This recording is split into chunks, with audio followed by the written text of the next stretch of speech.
Hola a todos y bienvenidos a un nuevo episodio de Trasfondo en 5 minutos al cuadrado dedicado a la Inquisición.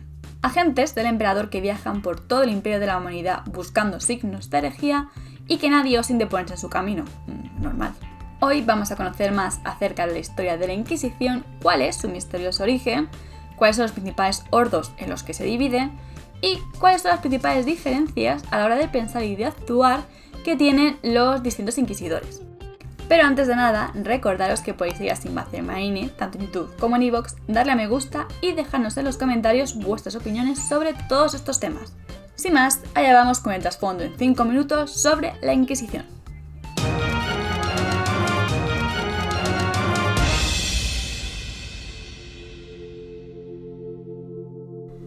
La Inquisición es una de las organizaciones más poderosas e importantes del Imperio de la Humanidad.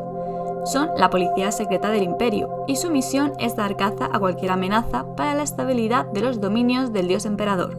Está formada por hombres y mujeres especialmente adiestrados para detectar las manchas de la corrupción y la herejía allá donde aparezcan.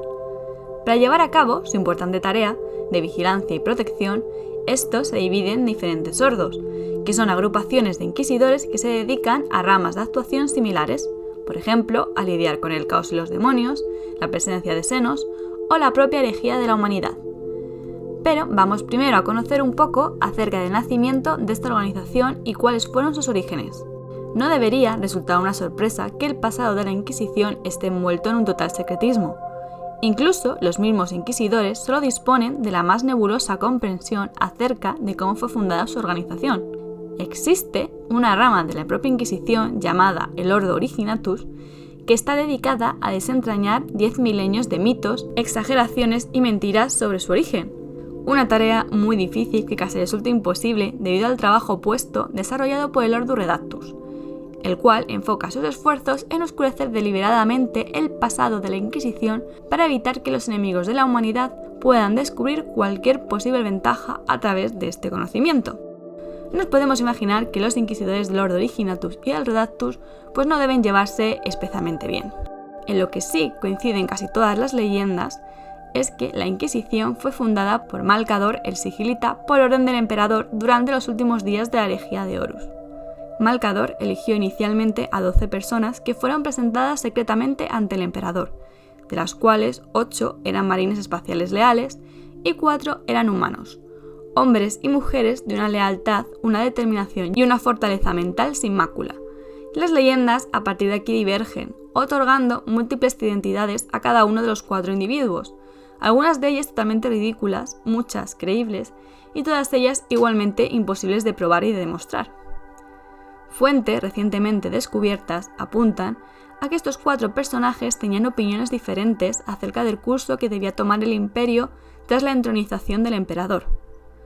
Había 2, conocidos como Promeus y Moriana, que afirmaban que el imperio no sobreviviría sin el emperador dirigiendo en primera persona a la humanidad y que era necesario hacerle regresar, mientras que los otros 2 creían que el emperador había ascendido a un plano superior y que lo que había que hacer era empezar a dar forma al nuevo imperio sin él.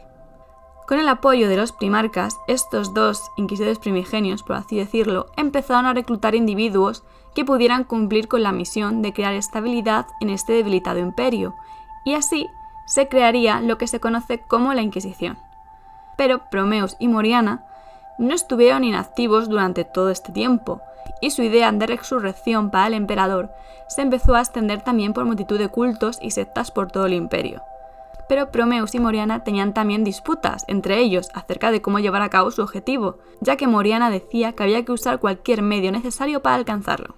Temiendo incluso que Moriana pudiera aliarse con el caos, Promeus organizó un pequeño ejército para combatirla y Moriana desapareció. Lo curioso es que mientras el poder de la nueva Inquisición crecía y se expandía más allá de Terra, ésta entró en contacto con los seguidores de Promeus, y, tras haber cooperado con multitud de ocasiones para enfrentar amenazas comunes, esta rama primigenia que creía en la reencarnación del emperador fue finalmente incluida dentro de la organización formal. De esta forma, la Inquisición se solidificó en su forma actual alrededor del milenio 32, después de la creación formal del culto imperial y unos 800 años terranos después de la herejía de Horus. Aunque la existencia de la Inquisición es de conocimiento público, sus acciones son casi imposibles de seguir. Los registros están sellados, han sido restringidos o directamente han sido destruidos. Los testigos son silenciados, sufren borrados de memoria o son asesinados en cuanto surge la ocasión. La Inquisición vigila al imperio, pero nadie la vigila a ella. Si hablamos ahora de cómo son los inquisidores, nos encontramos con que estos varían muchísimo, tanto en su apariencia como moralidad. Pueden ser desde feroces jóvenes, fanáticos, hasta canosos y viejos veteranos que han luchado en la oscuridad durante siglos. Algunos visten ostentosas túnicas y símbolos de sus lealtades, mientras que otros evitan los ropajes que puedan denotar su estatus. Eso sí, los inquisidores suelen llevar siempre una amplia variedad de armas y de equipo, a fin de estar preparados para cualquier amenaza que se les pueda presentar. La mayoría se preocupa poco por la moralidad y nada en absoluto por las muchas leyes y procedimientos del imperio, ya que su autoridad viene directamente del mismísimo emperador. No hay una jerarquía clara a la que deban responder y solo deben rendir cuentas a sus compañeros. Además, un inquisidor puede obligar a cualquier siervo del imperio a que le asista en su misión, desde el más inferior de los clérigos a capítulos enteros de marines espaciales y flotas de batalla de la Armada Imperial. Pero aunque no hay una jerarquía concreta a la que todos deban obedecer, existen algunos factores, como la reputación o la influencia, que pueden hacer destacar a unos inquisidores sobre otros. Por un lado, la posición inquisitorial que más poder tiene es la de representante inquisitorial en el Senatorum Imperialis, y que es uno de los altos señores de Terra. Dentro de los sordos también pueden existir en ocasiones ciertos elementos de jerarquía, aunque son bastante nebulosos y altamente informales. A medida que un inquisidor crece en conocimiento y experiencia, obtiene estima, y por consentimiento común suele ser agraciado con el título de Gran Maestro. Estas son tan solo marcas de respeto y no de autoridad incondicional. Otros inquisidores podrán obedecer o no a sus colegas debido a esta reputación, pero no se les exige actuar así en modo alguno. La supervivencia es el único objetivo que persiguen los inquisidores, la perduración de la humanidad. Aunque hay muchos miles de inquisidores dispersos por el imperio, son tantas las amenazas dispuestas contra la humanidad que ni 10 veces más podrían esperar lograr una victoria duradera o siquiera un resultado significativo. Los demonios esperan la hora en que la oscuridad engulla todo.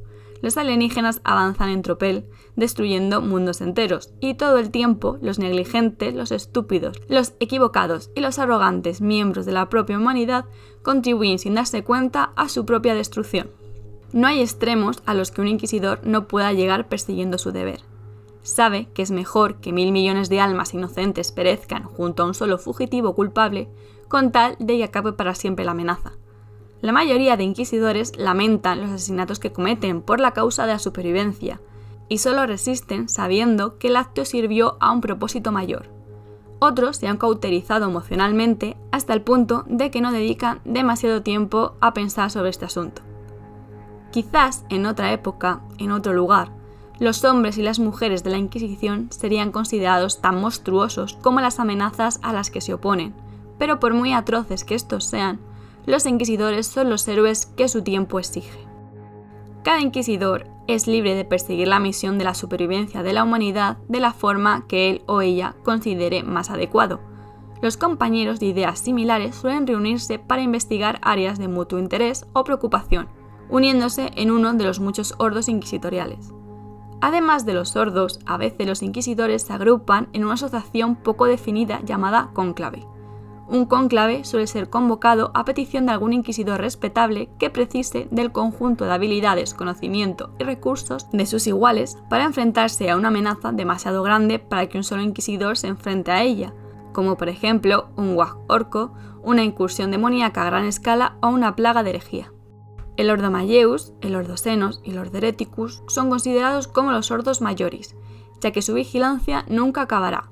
De igual modo, existen asimismo muchas categorías de Ordos Minoris, que son ramas menores dedicadas a lidiar con peligros menos frecuentes. Los inquisidores del Ordo Malleus se ocupan de combatir las manifestaciones físicas del mismísimo caos, los demonios. Han jurado dedicar cada hora de vigilia a descubrir y purgar a tales criaturas donde quiera que éstas se encuentren. Los miembros del Ordo suelen ser guerreros endurecidos en la batalla, ya que los demonios no pueden ser eliminados mediante las sutilezas del espionaje o el engaño. Solo mediante las espadas bendecidas y las llamas purificadoras es posible cumplir con tal labor. Sin embargo, el conocimiento es su arma más poderosa. Muchos de ellos solo emplean este conocimiento para obtener ventaja sobre sus presas sobrenaturales, dejándolas vulnerables ante los ataques. Unos cuantos, sin embargo, se atreven a llegar mucho más lejos, encerrando a entidades demoníacas dentro de cuerpos anfitriones mortales. Militarmente, este ordo es la más formidable de las ramas de la Inquisición, ya que sus agentes pueden solicitar los servicios de los Caballeros Grises para ayudarles en sus batallas. Los Caballeros Grises son marines espaciales que están dedicados únicamente a la tarea de matar demonios, y están siempre listos para ayudar al Ordo en su larga guerra contra el caos. Por otro lado, la misión del Ordo Xenos es investigar y catalogar especies alienígenas, identificando aquellas que pudieran ser de utilidad para el Imperio y orquestando la destrucción de aquellas que se consideren una amenaza. Los agentes del Ordo Xenos son por lo general los más excéntricos de su clase, ya que invierten años enteros, cuando no décadas, viajando y aprendiendo todo lo que pueden de las especies con las que se encuentran. Muchos de ellos conocen y hablan docenas de lenguajes no humanos, y tienen lazos con informantes y contactos situados más allá de las fronteras del Imperio. A pesar de ello, hay mucha más sangre en las manos del Ordo Xenos que las de cualquier otra rama de la Inquisición. Décadas de pacífica y aparentemente amistosa relación son solo una pantalla tras la cual los Guardianes de la Muerte o la Death Watch realizan ataques genocidas sobre estas especies. Los Guardianes de la Muerte están compuestos por entero de marines espaciales veteranos enviados por los más grandes capítulos de toda la galaxia. Están entrenados y equipados para rechazar la marea alienígena que amenaza con aplastar a la humanidad, y son una herramienta muy valiosa para cualquier inquisidor que busque derrocar a la amenaza Xenos. El último de los Ordos Majoris es el Ordo Hereticus, una sombría rama que se encarga de vigilar a la humanidad, tanto de sus propias debilidades como de cualquier amenaza exterior. Los cazadores de brujas, como se llaman a los miembros de este ordo, son individuos siniestros y temidos. Durante los primeros milenios de su existencia, el Ordo Hereticus no era sino un rumor para los demás inquisidores, y a medida que florecía la eclesiarquía, también crecía el Ordo Hereticus, ya que nada despierta las sospechas de un inquisidor con mayor velocidad que un supuesto hombre santo que dice hablar con la voz del emperador. En ocasiones sus agentes hacen pasar por sirvientes de la eclesiarquía, fingiendo obediencia a un cardenal en concreto, hasta que tienen suficientes pruebas de la culpa de dicho hombre. Raros son los sacerdotes en los que no puedan encontrar falta alguna un miembro del Ordo Hereticus. Además de mantener controlada la eclesiarquía, asegurándose de que las guerras de fe no excedan su mandato, o de que muchos cardenales no acumulen más poder del que se consideraría apropiado, el Ordo Hereticus mantiene un ojo atento sobre todas las demás organizaciones imperiales y también sobre sus propios compañeros de Inquisición. Revisan la pureza doctrinal y física, y nadie está más allá de su jurisdicción. Su rama militante son las adeptas sororitas, y de las que podréis conocer más en el episodio que le dedicamos especialmente hace un tiempo. Subordinados a los Ordos Majoris hay varias organizaciones menores, conocidas como Ordos Minoris. Estos ordos se forman para combatir amenazas específicas. Por ejemplo, el Ordo Aegis vigilaba la puerta de Cadia, el Ordo Cronos estudia los viajes temporales por la disformidad, el Ordo Militarum vigila la Guardia Imperial, el Ordo Soletus estudia las apariciones de la Legión de los Condenados, etc. Pero además de dividirse en ordos, los inquisidores también tienen diferentes formas de entender el mundo y de llevar a cabo su trabajo, tal y como pudimos ver cuando hablamos de sus orígenes y de las diferentes facciones que se formaron. Las principales causas de desacuerdo suelen centrarse en los métodos empleados para combatir a los enemigos del ordo, encontrándonos con los radicales y los puritanos. Los radicales creen que el enemigo solo puede ser vencido empleando sus mismas armas, como por ejemplo utilizar la hechicería contra los demonios, y que, básicamente, el fin justifica los medios. Pero para los puritanos tales compromisos son anatema, ya que invitan a la corrupción del ordo para obtener un beneficio cuestionable. La distinción entre ambas posturas no es absoluta, sino relativa, y se forma únicamente dependiendo de las opiniones subjetivas del observador. Por ejemplo, un miembro del Ordo Maelus no tardaría casi nada en declarar como radical a un colega por utilizar saberes prohibidos para atar a un demonio y obligarlo a obedecer sus órdenes. pero no reconocería que él también podría ser catalogado como radical por atreverse a consultar un tomo de conocimiento blasfemo, aunque no tuviera la intención de utilizar el saber contenido dentro del tomo. Pero el problema de base sería el siguiente. Imaginemos que un inquisidor leyera un grimorio y empleara sus conocimientos para cerrar una fisura disforme, pero al hacerlo expondría su alma al caos y se podría convertir en aquello a lo que más teme. Quienes tienen un modo de pensar puritano considera que tales riesgos son innecesarios y temerarios y buscarían otros medios para cerrar la fisura disforme, incluso si el retraso en encontrar estos medios condenara a varios mundos.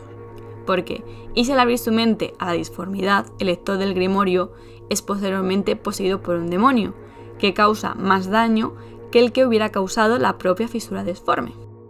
Una difícil elección que no siempre es tan sencilla de resolver, porque ¿qué es mejor?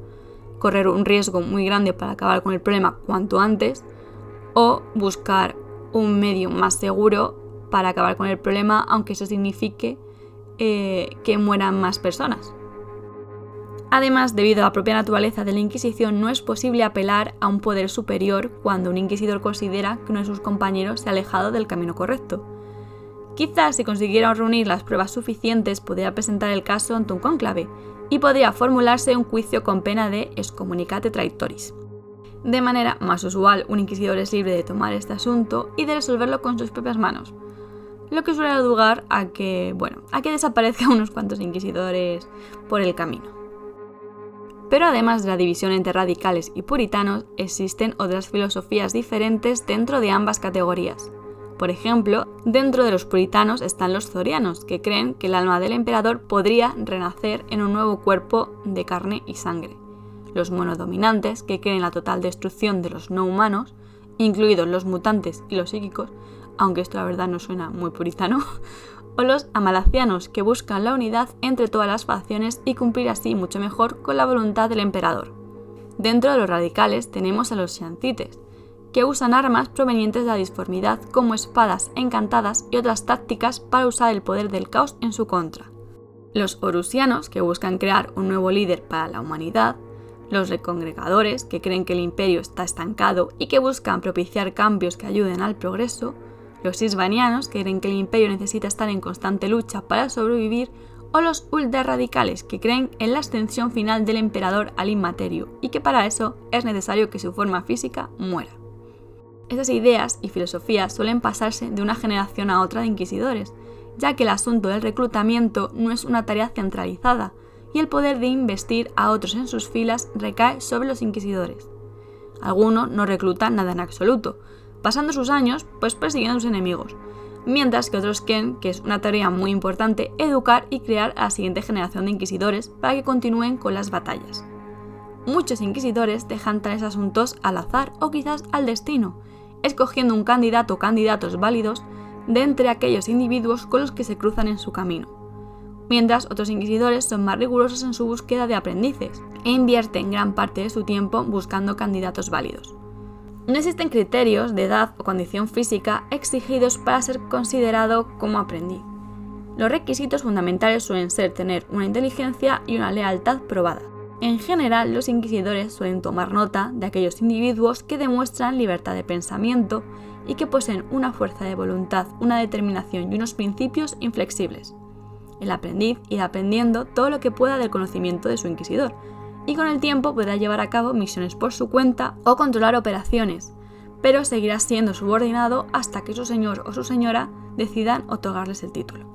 Normalmente se requiere el consentimiento de otros inquisidores para poder otorgar poderes plenos a un inquisidor y hacerle entrega de su sello inquisitorial, aunque ha habido ocasiones en las que esto no ha sido necesario, o que la situación inmediata ha dictado que el aprendiz adoptará plenos poderes y responsabilidades inquisitoriales al momento.